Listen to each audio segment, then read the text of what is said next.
ನಂಜನಗೂಡು ತಾಲೂಕಿನ ಕವಲಂದೆ ಪೊಲೀಸ್ ಠಾಣೆ PSI B Basavaraju ನೇತೃತ್ವದಲ್ಲಿ ಪೊಲೀಸರು ಬೈಕ್ ರ್ಯಾಲಿ ನಡೆಸಿ ಸಾರ್ವಜನಿಕರಿಗೆ ಜಾಗೃತಿ ಮೂಡಿಸಿದ್ರ.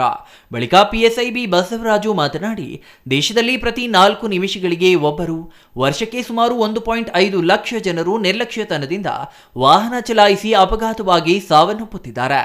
ಸ್ವತಃ ವಾಹನ ಸವಾರರು ಸಾವನ್ನಪ್ಪುವುದಲ್ಲದೆ ಮತ್ತೊಬ್ಬರ ಪ್ರಾಣಕ್ಕೆ ತೊಂದರೆ ಮಾಡುತ್ತಿದ್ದಾರೆ ಎಂದರು. ನಾಗರಿಕರು ತಮಗೆ ಪೊಲೀಸ್ ಸಹಾಯ ಬೇಕಾದರೆ 112 ಸಂಖ್ಯೆಗೆ ಕರೆ ಮಾಡಬೇಕು. ರಸ್ತೆ ಸಂಚಾರ ನಿಯಮಗಳ ಬಗ್ಗೆ ಎಲ್ಲೆಡೆ ವ್ಯಾಪಕ ಜನಜಾಗೃತಿ ಅಗತ್ಯವಾಗಿದೆ. ಸಂಚಾರ ನಿಯಮಗಳನ್ನು ಕಟ್ಟುನಿಟ್ಟಾಗಿ ಪಾಲಿಸಬೇಕು ಎಂದರು.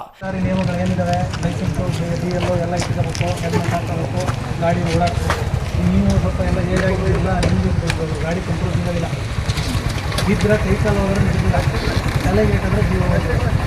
ಅದಕ್ಕೆ ಏನು ಹೆಲ್ಮೆಟ್ ಹಾಕಿ ಎಲ್ಲ ಏನೇನು ಮಾಡ್ತಾರೆ ನೋಡಿ. ನಿಮ್ಮ ಸ್ವಲ್ಪ ತಿಳ್ಕೊಂಡ್ರೆ ನಿಮ್ಮ ಈ ರೋಡ್ ಐತಲ್ಲ, ಈ ರೋಡಲ್ಲಿ ಕುಡಿದು ಎಲ್ಲ ಗಾಡಿ ಓಡಿಸ್ಬಿಟ್ರೆ ಇವತ್ತು ಅವರು ರೋಡ್ ಕೂಡಿದು ಬಂದು ಬಿದ್ದು ಎಲ್ಲ ಯಾರು ಲಾಭ ಯಾರಿಗೂ ಲಾಭ ಎಲ್ಲ ನಿಂತ್ಕೊಂಡಿರ್ತಾರೆ. ಅವ್ರಿಗೆಲ್ಲ ಏನಕ್ಕೆ ನಿಂತ್ಕೊಂಡಿರ್ತಾರೆ, ಇವರೇ ಆಧಾರ ಅಂತ ಇವರೇ ಬಂದು ನೀವು ಚಿಕನ್ ಮಾತಾಡೋದು. ಆಯಿತಾ, ದಯವಿಟ್ಟು ನೀವು ಎಲ್ಲರೂ ನಿಮ್ಮ ಮನೇಲಿ ಏನಾದ್ರು ಬೈಕ್ಗಳ ಕಾರ್ಗಳು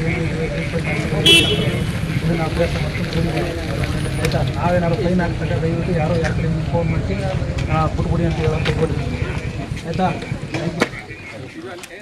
ಇನ್ನು ಈ ಸಂದರ್ಭದಲ್ಲಿ ಎಸ್ಬಿ ರಮೇಶ್, ಎಸ್ಐಗಳಾದ ಲಿಂಗದೇವರು, ಬಸವರಾಜು, ನಿಂಗೇಗೌಡರು, ಚಂದ್ರು, ಸುರೇಶ್, ಮಹೇಶ್ ಇನ್ನೂ ಹಲವರು ಹಾಜರಿದ್ರ. Kumar, CTV news, ನಂಜನಗೂಡ.